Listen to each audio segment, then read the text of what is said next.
자, 오늘은 뭐 어버이 주일인 거 다들 아실 거고요. 또 5월 8일 정확하게 어버이날 주일이 되었네요. 예, 오래간만에 이런 것을 경험해 보는 것 같은데요. 그래서 어버이 주일에 어떤 말씀을 나눌까 이렇게 생각하는 가운데, 그래서 뭐 어버이께 효도합시다 뭐 이런 얘기는 늘 많이 해왔던 이야기이기는 한데, 특별히 이번에는 하나님께서 제 마음에 어떤 마음을 주셨냐면 가족 회복이라는 그런 단어를 자꾸 떠오르게 하시더라고요. 우리 부모님들께 효도하기 위해서 어떻게 해야 될까? 신앙인으로서 효도하는 게 뭘까? 라는 것을 자꾸 생각하는데, 귀한 선물을 갖다 드릴까? 맛난 음식을 대접해 드릴까? 뭐 그런 것도 당연히 할 수 있겠죠. 그럼 어버이날이면 우리가 늘 우리 부모님께 선물도 드리고 또 음식도 대접하고, 물론 때로는 이미 주님의 품으로 안기신 분들도 계시기 때문에 그럴 때는 또 이렇게 찾아뵙기도 하고 하면서 보냅니다마는, 그런데 진실로 제가 곰곰이 생각해 보건데, 저도 이제 부모가 되고 또 저희 이제 저희 아버지 어머니는 이미 주님의 품에 안기셨으니까 우리 부모님과 또 저희 장인어른도 생각해 보시고 보고 또 장모님도 생각하면서 무엇이 가장 큰 효도가 될까 생각해 보니까, 제가 찾아낸 완벽한 문장이 이거였습니다. 건강한 신앙 가족 회복. 이것이 가장 큰 효도일 것이다라는 그런 마음을 하나님께서 주시더라고요. 가족이 회복되어야 되는데 그냥 가족이 아니라 건강한 가족으로 회복되어야 하겠고, 그런데 그냥 건강한 가족이 아니라 건강한 어떤 가족이요? 신앙의 가족이어야 된다는 거예요. 이 단어로 우리가 해야 할 가장 큰 효도의 목표를 바라보고 나아가야겠다는 것이죠.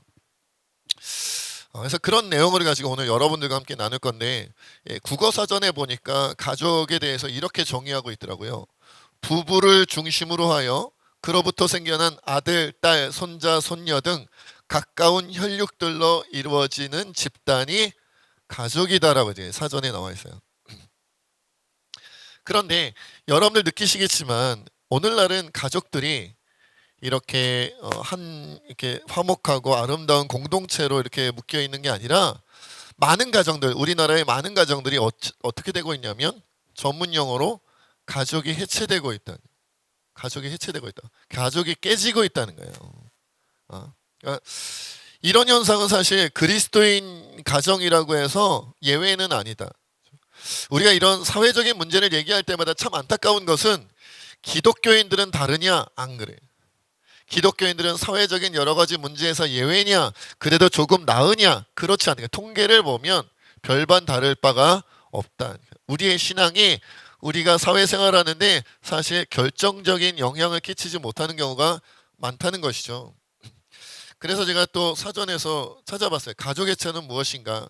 내용이 굉장히 많아서 짧게 제가 좀 요약을 해봤는데, 가족 해체란 이혼이나 별거, 가출 등으로 구성원을 상실하여 가족 구조가 붕괴하는 것을 말하는데, 넓게 보면, 넓게는 소속감 등 정서적 기능이 파괴되어 가족이 제대로 기능하지 못하는 것을 뜻한다. 그러니까 가족 해체를 좁게 보면 실제로 이혼하거나, 부부가 이혼하거나 별거를 하거나, 아니면 뭐 자녀나 부부 중에 한 명이 가출을 하거나, 이렇게 해서 해체되는 것, 가족 구조가 붕괴되는 것을 말하는데, 사실 이런 경우도 많이 있지만 오늘날 굉장히 많잖아요. 그런데 또 이 가족 해체를 넓게 보면 정서적으로 기능이 파괴된 경우도 많다. 그러니까 이혼하지는 않았어요. 별거하지는 않아요. 아무도 가출하지는 않았는데 정서적으로 공동체성을 잃어버렸다는 거예요. 같이 사는데 더 이상 부부간의 정서적인 교감이 없고 부모와 자식 간의 교감이 없는 경우가 오늘 많다는 거죠. 그러니까 실제로 좁은 의미의 가족 해체보다 제가 보기에는 오늘날 넓은 의미의 가족 해체가 훨씬 더 많을 것 같아요. 같이 사는데 사랑하지 않는 거예요. 같이 사는데 아껴주지 않는 거예요. 같이 사는데 왼수예요. 왼수가 돼버. 웃으시는 분들은, 여기서 참지 못하고 웃으시는 분들은 가족을 회복하시기 바랍니다. 정서적으로 회복하시기 바랍니다. 그래서 거기에 대한 설명이 있어요. 우리나라의 경우 급격한 산업화를 거치면서 개인주의, 고령화, 저출산, 이혼율의 증가 등이 맞물려서 가족 해체 현상이 빠르게 증가하고 있다는 거예요. 빠르게 증가하고 있다. 그런데 이런 가족 해체와 더불어 이 사전에도 이렇게 설명하고 있는데 가족 해체와 더불어 빠르게 증가하는 게 하나 더 있어요. 뭘까요? 고령화로 인한 혼자 사는 노인 가구가 급증하고 있다는 거예요. 가족이 해체되면서 혼자 사는 노인 가구가 굉장히 빠르게 늘어나고 있는데 통계청 자료에 의하면 2010년에서 2035년 사이에 75세 이상의 1인 가구가 약 4.3배 정도 증가할 것으로 전망하고 있다는 거예요. 4.3배 정도가 증가할 것이다. 75세 이상의 고령 인구가 혼자 사는 경우가 점점 급격하게 늘어날 것이다라고 통계청이 발표를 했다는 거죠. 여러분, 우리가 가정이 해체되면 그죠? 이것이 좁은 의미에서 정말 완전히 서로 따로 살아가는 그러한 좁은 의미의 가족 해체든지 아니면 넓은 의미의 정서적인 교감을 하지 못하는 가족 해체든지 사실 그 속에 살고 있는 함께하고 있는 모든 가족들이 여러모로 힘들고 어려울 것은 당연한 일이에요. 그렇죠? 그런데 우리가 곰곰이 생각해보면 여러 가지 조건을 따져보면 물론 어린아이들도 힘들겠고 뭐 청소년, 뭐 청년의 나이대, 중년의 나이대 다 힘들겠지만 사실상 가족이 해체되면 가장 큰 피해를 볼 사람들이 누구예요? 노년층이다라는 거예요. 노년층이다. 왜냐하면 어르신들은 평생 가족들을 먹여 살리기 위하여 평생을 바치신 분들이에요. 그래서 많은 노년층에 계신 분들이 가족을 먹여 살리고 자녀들을 키우느라 안정적인 노후 대책을 세우지 못한 경우가 굉장히 많아요. 저도 애를 키워보니까 알겠더라고요. 왜 이렇게 많이 먹는 거예요? 좀 적당히 먹어야지.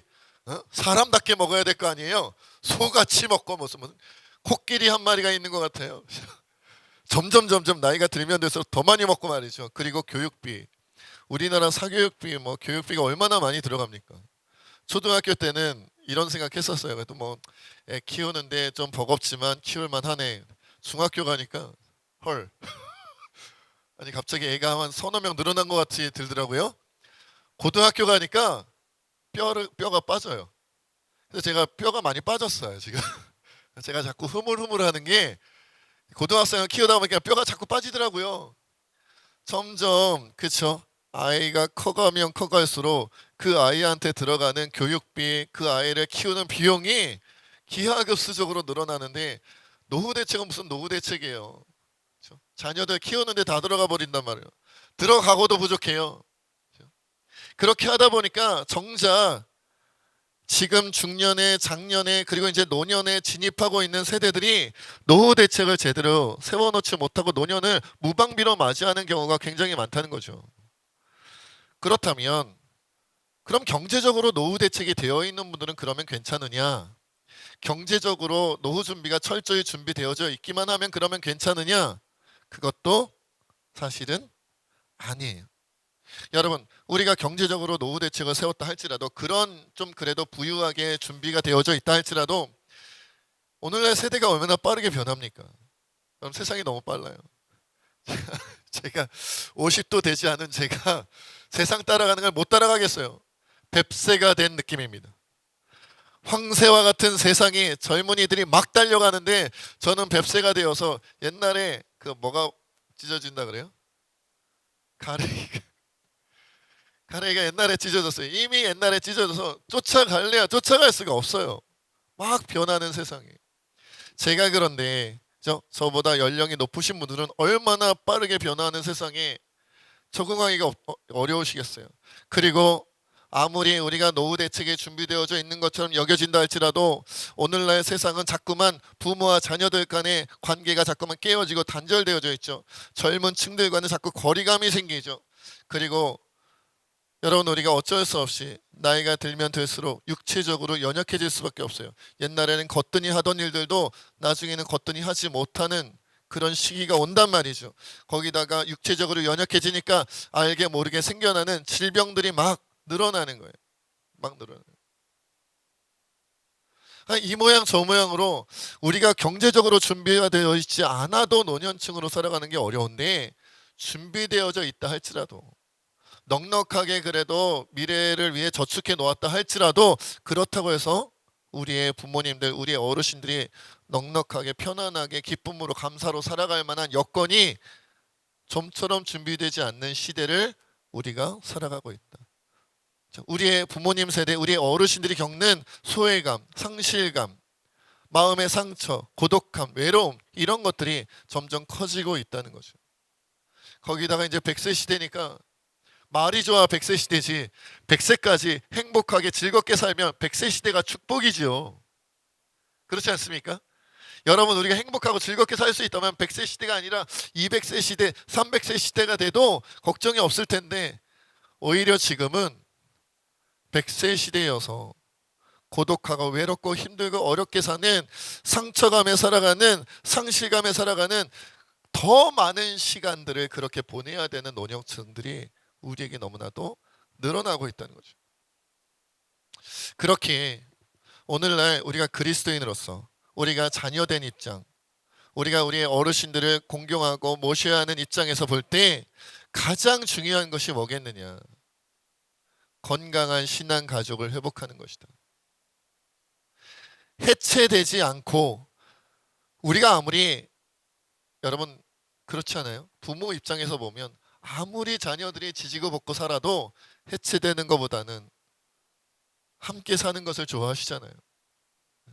깨어진 가정보다는 깨어지지 않고 그 안에서 지지고 볶고 사는 것을 우리 부모님들은 그래도 바라시잖아요. 원하시잖아요.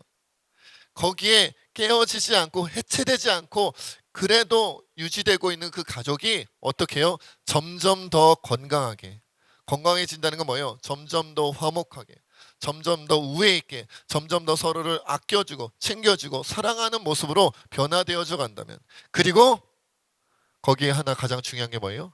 신앙으로 회복될 수 있다면, 그것이 자녀로서 가장 부모님들을 위해 감당해야 할 효도다라는 거죠. 그러나 여기서 멈추면 사실 이런 분들도 있을 거예요. 나는 이미 혼자인데. 그죠? 부모님도 벌써 가시기도 하고. 그죠? 그리고 사실 여러분, 우리가 공공연한 비밀이 있잖아요. 이미 우리의 자녀들이 우리의 손을 떠나버린 것 같은 느낌으로 살아가시는 분들도 있으시죠? 우리 없는 척하지 말자고요. 우리 현실이잖아요. 부모님은 벌써 주님의 나라에 가셨고 주님 품에 안기셨고, 자녀들은 결혼시켰더니만 지들끼리만 챙겨. 저도 머지않은 일인 것 같아서 두려움에 떨면서 얘기합니다. 여러분, 요즘 세대의 풍속이 그런 것 같아요. 자기들끼리만 챙기는, 예전처럼 부모를 모시고 챙기고 이런 느낌이 아니라 점점 따로 사는 느낌, 핵가족화 되다 못해 아예 남남인 것처럼 그렇게 되어가는 시대예요. 그러할 때 여러분, 우리가 그리스도인으로서 새진교회 한 가족으로서 우리가 해야 될 건 뭐예요? 친가족이 있어도 외면당하고 있는 분들을 우리가 영적인 가족으로 챙겨야 된다는 거예요. 이것이 우리 새진교회 가족 공동체가 감당해야 될 아주 중요한 사명 중에 하나입니다. 우리가 감당해야 될 일들이에요. 남이 아니다라는 거예요.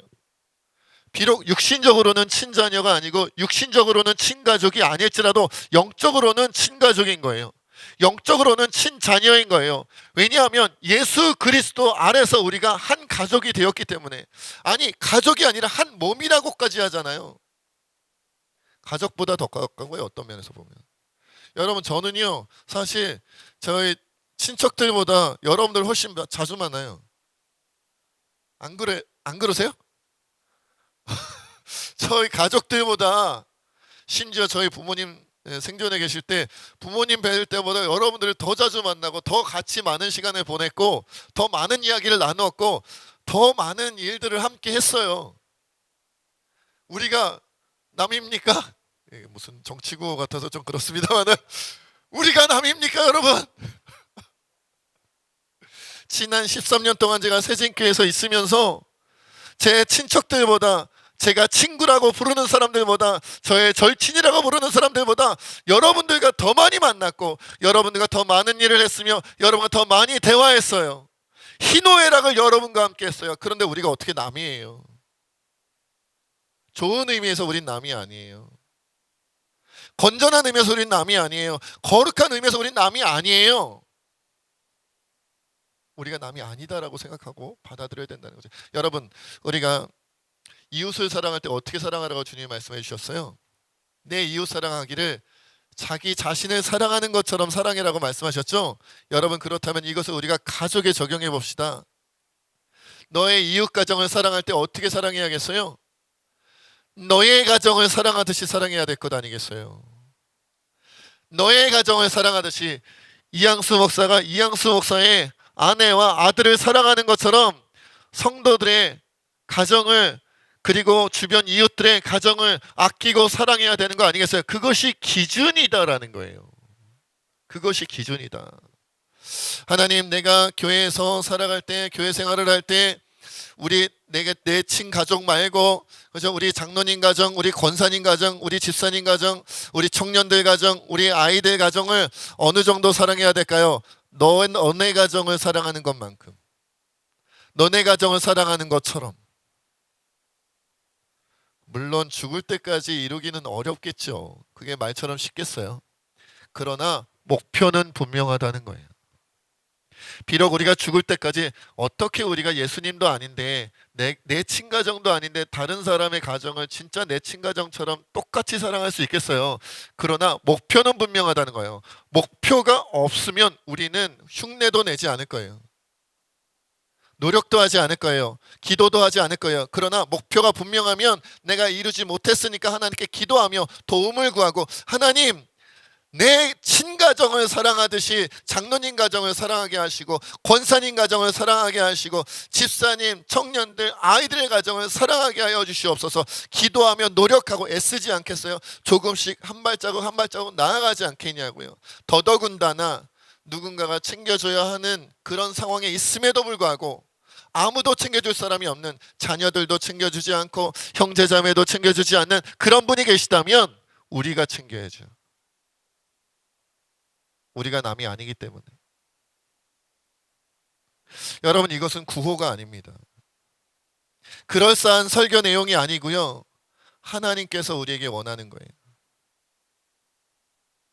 여러분, 우리가 부부가 결혼했는데 헤어지면, 법적으로 헤어지면 뭐라고 합니까?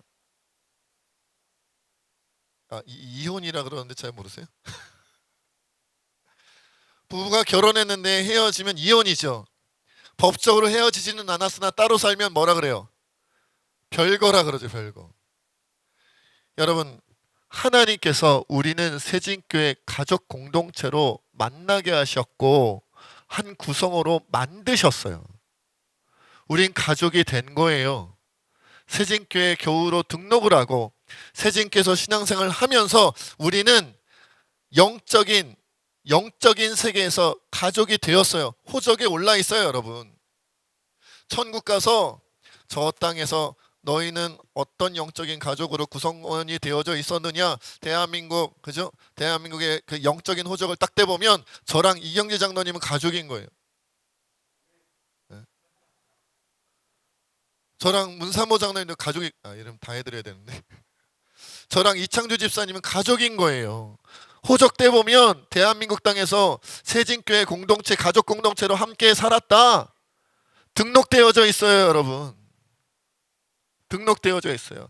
그런데 우리가 서로를 외면하고 서로를 몰라라 하면 뭐가 되는 거냐면 별거하는 게 되는 거예요. 자녀가 별거하면, 자녀 부부가 별거하면 부모님이 퍽이나 좋아하시겠어요? 그러다 아예 이혼해, 그냥 법적으로 갈라서 등록이고 몰라 이러면 부모님께서 퍽이나 좋아하시겠지요? 여러분, 우리 하나님께서 우리가 한 가족 성도 공동체로 이루어져 있는데 우리가 서로를 외면하여 영적으로 별거한다면 하나님이 퍽이나 좋아하시겠어요? 아예 모르겠어, 난 떠나가버려. 우리가 언제부터 한 교회 성도였다고 난 내 마음에 안 드니까 떠나버릴래. 이러면 뭐예요? 영적인 이혼인 거죠. 우리 하나님께서 퍽이나 좋아하시겠어요? 그럴 리가 없다는 거죠. 여러분 오늘 본문 말씀에 보면 이상한 가족이 하나 나옵니다. 여러분 너무 잘 아는 내용이죠. 형들의 배신으로 애굽에 팔려갔던 요셉이 총리가 된 이후에 형들을 만나고 아버지 야곱을 그죠? 애굽에서 같이 살기 위하여 모셔오는 그런 내용이 담겨져 있는 그런 내용이에요. 근데 이 야곱 가정이야말로 어마어마하게 가정 문제가 많은 그런 가족이었어요. 일단 야곱은 아내가 몇 명이었죠? 4명이었어요. 부러워하지는 마시고요. 아내가 4명인데 2명은 자매고 2명은 그 자매의 몸종이었어요. 아시죠? 그러니 그 4명의 아내 그리고 아이들의 입장에서 보면 그 자녀의 입장에서는 엄마가 4명인 거예요. 엄마가 4명. 2명은 자매의 엄마고 2명은 몸종 엄마예요. 그러니 그 아들들끼리도 얼마나 복잡했겠어요. 이복 동생인 것들도 복잡한데 너는 종의 아들이냐 주인의 아들이냐 이것 가지고도 얼마나 마음이 무너졌겠어요. 그렇죠? 서로 얼마나 갈등이 있고 얼마나 힘들었겠어요. 근데 여러분 오늘 본문 말씀 이전에 창세기 37장 2절에 보면 이런 말씀이 있습니다. 제가 읽어볼게요. 야곱의 족보는 이러하니라. 요셉이 17세의 소년으로서 그의 형들과 함께 양을 칠 때에 그의 아버지의 아내들 빌하와 실바의 아들들과 더불어 함께 있었더니 그가 그들의 잘못을 아버지에게 말하더라. 여러분 재밌는 것은 빌하와 실바의 아들들의 잘못을 요셉이 아버지에게 일러 바쳤대요. 빌하와 실바는 누구예요? 종이에요. 종이었던 야곱의 아내이긴 하지만 레아의 종이었고 라헬의 종이었던 빌하와 실바의 아들들의 잘못한 게 있을 때 요셉이 일러 바쳤대요. 요셉은 누구 아들인데? 라헬의 아들. 가장 사랑했던 야곱이 가장 사랑했던 아내의 4명 중에 제일 사랑받았던 아내의 아들이었거든요. 성경이 일부러 뺐을까요? 다른 아들들의 잘못도 요셉이 일러 바쳤는데 빌하와 실바의 아들들 것만 일러 바친 것처럼 적었을까요? 그럴 것 같지는 않죠. 일부러 적었는데 그러니까 레아나 라헬이나 소위 말하면 주인으로서 야곱의 아내가 된 그 아들들, 그 형들에 대해서는 잘못을 일러 바쳤다는 말이 없어요.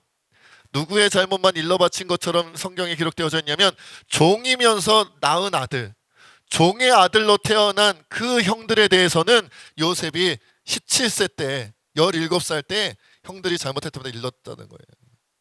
저는 아무리 읽어도요 이건 요셉이 좀 차별한 것 같아요. 왜? 종의 아들이니까 아무리 형이지만 형들 나는 주인의 아들이야. 우리 엄마는 주인이었어. 형들은 종의 아들이었지. 이게 말로는 그렇게 안 했겠지만 속으로는 그런 마음이 있지 않았을까 싶은 거예요. 그러니까 비라의 아들들, 실바의 아들들과 요셉은 처음부터 갈등이 많았을 것이다라는 것을 우리가 유추해 볼 수 있다는 거죠. 근데 그것이 끝이 아니었어요. 오늘 성경에도 보면 창세기 37장 3절로 4절에 보면 요셉은 노년에 얻은 아들이므로 이스라엘이 여러 아들들보다 더 사랑해서 채색 옷을 지어 입혔더니 그의 형들이 아버지가 형들보다 그를 더 사랑함을 보고 그를 미워하여 그에게 편안하게 말할 수 없었더라고 기록되어 있어요. 비라와 실바의 아들들뿐만 아니라 다른 형들까지도 요셉이 불편했어요. 왜냐하면 야곱이 요셉을 편애했어요. 사랑하는 아내 라헬의 아들이기도 했고 나이가 많을 때 얻은 늦둥이기도 했어요. 그러니까 요셉을 너무 사랑해서 요셉에게만 채색 옷을 입혔어. 나머지는 그냥 흰옷 그냥 평범한 옷 입히고 요셉한테만 메이커 옷을 입혀준 거예요. 비싼 거. 뭐 있나요 비싼 옷? 제가 아는 옷이 없어서. 루이비통은 옷인가요? 아닌가? 샤넬 옷 아닌가요? 네, 거기까지. 좋은 옷을 입혔어요. 니나리치 모르겠다.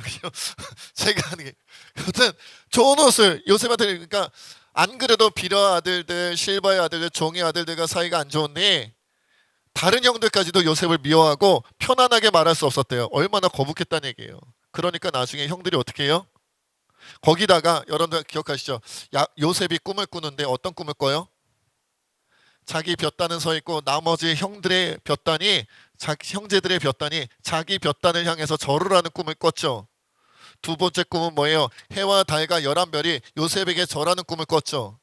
그러니까 형들이 뭐라 그래요? 어쭈 형들이 너한테 절하는 것뿐만 아니라 아버지와 어머니까지도 너한테 절한단 말이냐? 이것이 기고만장하여 교만하여 막 하나 아버지께 사랑받는다고 너 너무한 거 아니냐? 이런 분위기지 않았어요. 그래서 그 질투와 시기와 증오심이 어디까지 갔냐면 이 요셉을 죽여버렸으면 좋겠다라는 생각까지 갖고, 그래서 죽이지는 않았지만 미디안 상인들에게 팔아서 애굽에 팔려가죠. 이런 일들이 벌어졌단 말이에요. 여러분, 야곱의 가정이 얼마나 문제가 많아요. 여러분 가정도 문제 많죠. 가만히 계시네 또. 여러분 가정도 문제 많은데 야곱 가정만 하세요? 아내가 4명이고 그 중에 2명은 종의 아들들이고, 요셉은 종의 아들들에 대해서는 고자질쟁이고 다른 형들도 요셉만 아버지가 사랑하니까 미워하고, 심지어 같은 형제인데 죽이고 싶어하고 팔아버리, 인신매매 아니에요. 인신매매 팔아버리고 막 난리가 났어요. 이런 가정이 어디 있어요. 사실 더 설명할 게 많아요. 더 설명할 게 많은데 여러분, 이렇게 시간상 제가 줄여서 말한 거예요. 정말 깨어질 대로 깨어지고 망가질 대로 망가진, 그 누구도 어떻게 얘기 설명하기 어려운 야곱의 가정은 신앙인의 가정이지만 망가질 대로 망가지고 깨어질 대로 깨어진, 신뢰도 깨어지고 물리적으로도 깨어진 그런 가정이었단 말이에요. 아무리 신앙인의 가정이라 할지라도 우리의 가정과 별반 다를 바 없는 문제가 많은 가정이었어요. 그런데 하나님께서 그것을 회복하는데 누구를 통하여 어떻게 회복하느냐? 17살에 요셉이 팔려갔는데 13년이 지난 30세가 된 요셉을 통하여 하나님께서 그 가정을 회복시키시죠. 어떻게 해요? 13년 동안 바닥을 구르고 힘들고 어렵고 상처받고 괴로운 일들을 통하여 하나님께서 연단시키시는데, 어떻게 연단시키시냐면 사람을 보지 말고 하나님만 바라보게 하면서 연단을 시켜요. 사람이 보일 때는 형들이 나를 배반했어. 사람이 보일 때는 형들이 날 죽이려고 그랬어. 사람을 볼 때는 형들은 사람도 아니야, 이렇게 느꼈을 텐데, 사람이 보이지 않고 13년의 연단을 통하여 하나님만 바라보게 하니까 하나님 아래 인간들은 다 거기더라. 같은 죄인이더라. 같은 모자라고 연약하고 부족한 인간들이더라. 인간 군상이 다 그렇더라. 하나님 아래 우리가 누가 더 죄인이고 누가 더 의인이고 말할 수 없더라. 오직 여호와 하나님만이 나의 주시오, 나의 구원자시오, 나와 함께 하신데 그분이면 충분하다는 거예요. 하나님이 나와 함께 하시면 이 세상 그 어떤 고초와 역경과 고난이라 할지라도 헤쳐나갈 수 있더라. 주님이 함께 하시니까 왕의 제수에서 애굽의 총리가 되더라. 이걸 깨달은 거죠. 그래서 나중에 형들을 만났을 때 요셉이 어떻게 합니까? 형들을 용서합니다. 자기를 팔아버렸고, 아니 죽이려고까지 했던, 그리고는 짐승에게 잡아먹혔다고 아버지에게 거짓말을 했던 그 형들을 요셉이 용서합니다. 17살 때였다면 용서할 수 있었을까요? 아니요. 13년의 연단을 통하여 사람이 보이지 않고 하나님이 보이게 만들도록 하나님께서 그 연단의 과정을 통하여 믿음의 눈을 주셨더니, 자기를 죽이려 했던 형들이라 할지라도, 여러분 세상 사람이 나를 죽이려 하는 것보다 형들이 나를 죽이려 한 게 더 끔찍하잖아요. 세상 강도가 나를 죽이려고 했다면 이해할 수 없기는 마찬가지긴 하지만 그래도 상처가 덜 되었을 거예요. 어떻게 친가족, 그것도 내 형들이 날 죽이려고 해요. 그런데 그게 용서가 돼요. 왜? 하나님을 바라보고 하나님과 함께하게 하니까. 그 연단 과정을 통해 하나님께서 요셉을 애굽의 총리로 세우고 형들을 만나게 하시고 아버지를 만나게 하시면서, 요셉이 비록 17세 때는 형들의 잘못을 고자질하며 그것 때문에 서로 사이를 가르게 하는 철없는 철부지 요셉이었지만, 13년의 연단을 통하여 변화된 요셉, 성숙한 요셉, 하나님밖에 모르는 요셉, 하나님 안에서 새롭게 된 요셉이 형들을 용서하니까, 하나님의 뜻을 발견하니까 가족이 회복되더라 이거죠. 건강한 신앙의 가족으로 회복되더라는 거죠. 여러분, 그래서 요셉이 뭐라고 형들에게 고백을 합니까? 창세기 45장 5절에 보니까 형들이 고민을 합니다. 요셉이 총리가 되었으니 우리가 그를 팔아버렸는데, 죽이려고 했는데 우리에게 해코지하지 않을까 걱정하니까 요셉이 이렇게 대답을 합니다. 형들이여, 당신들이 나를 이곳에 팔았다고 해서 근심하지 마소서, 한탄하지 마소서. 하나님이 생명을 구원하시려고 나를 당신들보다 먼저 보내셨나이다. 창세기 50장 19절로 21절에 보니까 아버지 야곱이 죽고 나니까 이때 또 형들이, 요셉이 두려워서 우리는 당신의 형들이 아니라 당신의 종이 되겠나이다 막 무릎 꿇고 막 그러니까, 그때 또 요셉이 고백합니다. 요셉이 그들에게 이르되 두려워하지 마소서, 내가 하나님을 대신하리이까. 당신들은 나를 해하려 하였으나 하나님은 그것을 선으로 바꾸사 오늘과 같이 많은 백성의 생명을 구원하게 하시려 하셨나니 당신들은 두려워하지 마소서, 내가 당신들과 당신들의 자녀를 기르리이다. 여러분, 혹시라도 가족들 때문에 상처받으신 분들 계십니까? 누구에게 얘기하면 도저히 그건 용서가 안 된다라고 이야기될 정도로 가족들에게 상처받은 분 계세요?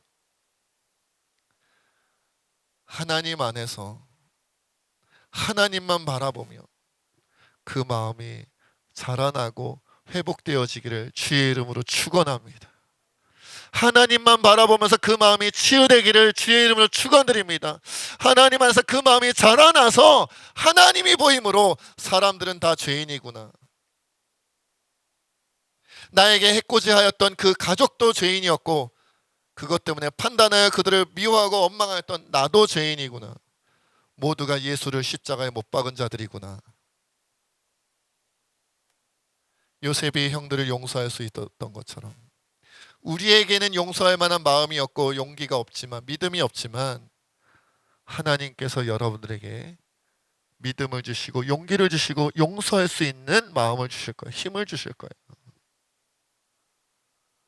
속히 용서하는 마음으로 품고 가족을 회복하시기를, 건강한 신앙의 가족을 회복하시기를 주의 이름으로 축원드립니다. 반대로 여러분들이 혹시 상처를 주셨습니까? 혹시 여러분 가정이 깨어진 이유가 여러분이 상처를 줬기 때문입니까? 그런 사람들도 있을 수 있지요. 저도 곰곰이 생각해 봅니다. 혹시 내가 가족들에게 상처 준 적은 없나? 내가 가족들에게 해코지를 한 적은 없나? 악한 말을 하고 악한 행동을 한 적은 없나? 내가 원인인 경우는 없었나? 정말일까? 정직하게 돌아보려고 합니다. 혹시라도 하나님께서 깨닫게 해주시거든 형들이 그리하였던 것처럼